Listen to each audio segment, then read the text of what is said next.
Uganda's economy could be placed in a chokehold as burgeoning public debt and interest to creditors continues to spiral, restricting expenditure towards the most productive sectors. The 52 trillion we are talking about, 17 trillion of it is to pay debts. Amawanja. Many of these debts were being pushed by the neo-colonial public servants until recently, when I put down my foot and insisted on approving every loan. That's why you hear that these loans take time now to be approved, because I insisted I must approve of every loan, external loan. Because all this money was not worth borrowing. If you audit it, it was not borrowed for a good purpose. From the financial year of 2015-16 to 2020-2021, a significant amount, between 25% to 27% of the entire budget vote, was committed to interest payments. There are fears that if payment on debt and interest grows by the same margins in the next financial year, the vote will raise to about 23 trillion shillings, which is nearly half the budget for this financial year. To simplify this, it helps to think of it as a household, spending a third of all its income paying back debt and interest. Similarly, government borrowing on concessional terms is similar to borrowing from SACCOs, given the low interest. Whereas government borrowing on non-concessional terms is similar to borrowing from a moneylender with high interest. The risks of default are higher, and the risk of attaching property to be liquidated to meet the debt obligation grows. Also, by spending more money on debt, there's less money left to pay for utilities, health, and education. This comes at a time where the borrowing options for Uganda, especially from the International Development Agency, a branch of the World Bank, and the IMF, which provide long-term financing at low or no interest rates, are limited. After the Anti-Homosexuality Act was enacted. The World Bank Group is highly concerned with Uganda's enactment of the 2023 Anti-Homosexuality Act. If implemented, the act would endanger people by placing an added barrier to vital medical care, disease screening, and precautions. Further, the act is not consistent with the values of non-discrimination and inclusion that the institution upholds. To achieve its goals of ending extreme poverty and boosting shared prosperity, the World Bank Group places inclusive development at the forefront with a focus on all groups, especially those who are marginalized, disadvantaged, or vulnerable, reads a statement issued on May 31st, 2023. We just passed the law against LGBTQ, and we have seen some other people get concerned. We are glad that the President is engaging and trying to clarify the uncertainties that people have, because some of them are withdrawing their staff. Some of them are saying, I can't bring my staff, because out there their staff are gay. The staff are lesbians. So they're saying, how do I take my staff to work in a country where they can be arrested? They do not have diplomatic immunity. These are private sector players. But the President is clarifying all those issues. These are risks. To remove some of the money he wants, and he wants to force it on. With the need to raise funds to fund the budget, experts are warning that the government will be tempted to seek non-concessional loans, which offer high and notoriously fickle interest rates. Among the options available to the government to borrow for non-concessional terms include bilateral lenders such as China. Presently, at least 20% of the debt Uganda owes to bilateral lenders is owed to China. Other lenders include the Paris Club, a group of 22 wealthy nations, including Japan, United States, United Kingdom, and France. There is also an option to borrow from pension and provident funds, as well as offshore lenders. The committee recommends that the House rejects the proposal by government to borrow through Sovereign Infrastructure Group, Sovinifra, and Amarok Capital Limited, who are expected to raise €500 million to finance the budget for financial year 2022-23, given the concerns raised by the Financial Intelligence Authority and committee findings. Early this month, government tabled a loan request worth 500 million euros, the equivalent of 2 trillion shillings from a Kenyan firm, Amarok Capital and Sovereign Infrastructure Group. One of the agreement clauses for this non-concessional loan reads, "In furtherance of the foregoing, the borrower hereby, irrevocably and unconditionally, agrees that should any proceedings be brought against it or its assets in any jurisdiction in connection with this agreement or any of the transactions contemplated hereby and thereby, no claim of immunity from such proceedings will be claimed on behalf of itself or any of its assets." With such onerous borrowing terms, MPs who rejected the loan approve or expressed fear that the country could stake its national assets. What happened with Amarok, it is true that this is a new company, a new venture, like a fund mobilizer. No hint on its performance. The question was, how does government use that as an agent to get external loans? However, if the government still does to borrow commercially, which now this budget actually has tried to downplay, then there are very many alternatives. It is the banks here themselves, the commercial banks here, these international banks themselves here, can organize a good syndicate loan, but it will be at a high price.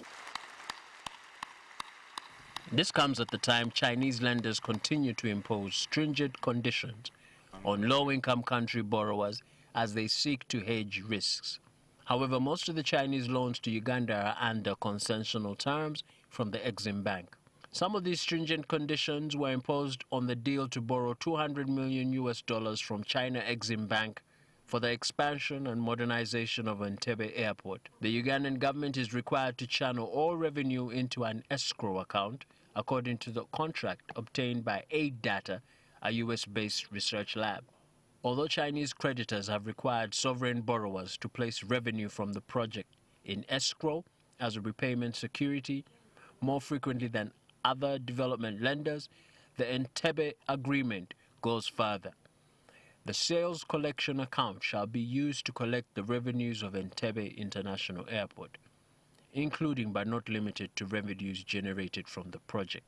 It stipulates, with the government expected to continue financing the budget deficit, which is attributed to government expenditure, exceeding its revenue raised from taxes, fees, and licenses, borrowing is projected to continue in the short term, necessitating the government to acquire loans in foreign currency and domestically. The budget deficit for next year, we are targeting 3.5% of GDP, down from 5.1% this financial year, and further down from 7.4% in 2021-22. This is an area, these things, many average Ugandans don't understand them. When you say fiscal deficit, 5%, what is that? Not very important. It's one of the very hard things to do, to cut budget deficit. This comes at the time where the government continues to spend more on the recurrent expenditure than development priorities, as the bulk of the funds are spent to sustain the bloated creation of new administrative units, cities, and wages for political appointees. Many of these units are not viable in terms of raising domestic revenue, and yet they are financed by debt. The opportunity cost of public administration manifests in the form of reduced expenditure on strategic sectors such as health, education, science, and innovation. On the face of it, the government recognizes this folly and has declared a freeze on the creation of new administrative units, a scaling down of foreign travel, and spending cuts on the procurement of motor vehicles by public servants and government officials. According to the Finance Ministry's Debt Sustainability Analysis Report 2021-2022, increasing commitments to debt servicing increases the risk of debt distress. The drivers of the increasing debt service burden are increased domestic interest rates linked to inflation, which the central bank combats by raising its interest rate. Higher interest rates are generally a policy response to rising inflation. Conversely, when inflation is falling and economic growth slows, central banks may lower interest rates to stimulate the economy. Uganda's credit rating among agencies such as Fitch is languishing in the basement as a negative outlook signals increasing risk to lenders, who will likely provide loans to Uganda on stringent conditions. This rating is related to the reduced availability of cheap or concessional external loans and large budget deficits. Additionally, Uganda's foreign reserves are depleted. According to Fitch, Uganda's international reserves declined by 18% to $3.6 billion at the end of 2022. It is these reserves that will finance the external debt, which is repaid in foreign currency. Our reserves were declining, and we are declining because, number one, we are unable to buy the dollars from the market because offshore investors in the domestic money market are exiting because global interest rates now are more attractive abroad. So if you are unable to buy the dollars from the domestic money market, it automatically means that reserves become, they become weak. And yet, debt servicing is on the rise. So you are talking about debt servicing every year of more than $1 billion. So if you are unable to buy the dollars, it automatically means that reserves are declining, and therefore that's a risk. Bank of Uganda's foreign exchange reserves have been recently strained by the high cost of servicing the large amount of external debt, although they are still adequate and steadily reaccumulating.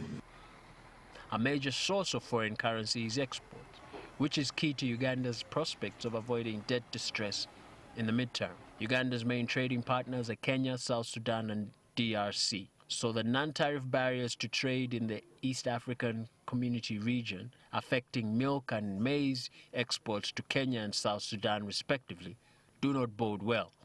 This also comes at the time when exports to the U.S. market under the African Growth Opportunity Act may be placed on a freeze after the enactment of the anti-gay law. So I think it's for that private sector player, they are doing the right things. They are trying to be in business, and they are willing to contribute towards, the country's GDP. But their request then is to say, can someone from the policy side, from the government side, talk to our neighbors just to ensure that if we say East Africa is, we are in a common customs union, can we actually send our goods to Kenya rather than be stuck with things that then get spoiled? And there's a loss of income someone has borrowed, took credit to actually be able to finance that, and they are losing out. Foreign direct investment is critical for foreign capital inflows necessary to finance Uganda's growing external debt. Uganda's prospects for attracting foreign direct investment is reliant on the oil and gas sector, with support from the European banks towards financing the $5 billion East African crude oil pipeline that will transport Uganda's oil over 1,443 kilometers from Lake Albert oil fields to the Tanzanian port of Tanga stalling. Uganda is now reaching out to the Far East. The permanent secretary at the Ministry of Energy, Irene Batebe, told the East African in May that most of the money required to complete the project's debt financing will come from the main Chinese banks. According to a study released by the London-based climate policy initiative Energy Finance, in December 2020, Uganda's upstream oil reserves slumped by 70% in value over the last 5 years, compromising their economic viability. These changes in the global oil market have reduced the value of the Albertine Basin resource from $61 billion to $18 billion over the last 5 years, the report revealed. Market conditions for the global oil industry have changed so dramatically over the last 5 years that reserves of cheap oil may no longer be worth recovering unless the Ugandan government can strike a new deal with its foreign investors that may put the country's public finances under extreme pressure according to news analysis published. Under a business-as-usual scenario that assumes the transition does not take place, Uganda's upstream oil reserves would be worth $18 billion, with the first oil being produced in 2024 and the industry lasting between 25 and 40 years. In 2006, when commercially recoverable oil was confirmed in the Albertine Basin, Brent crude prices hit $78 a barrel, peaking 2 years later at $143 a barrel. At that time, Uganda's government had high expectations that this valuable export commodity would lift its economy, one of the poorest in the world, to middle-income status within a decade. The 1.6 billion barrels of commercially recoverable reserves could have been worth, based on the net present value of future cash flows, $61 billion, based on CPI's long-term oil price projection from the time of the originally planned financial investment decision of 2015.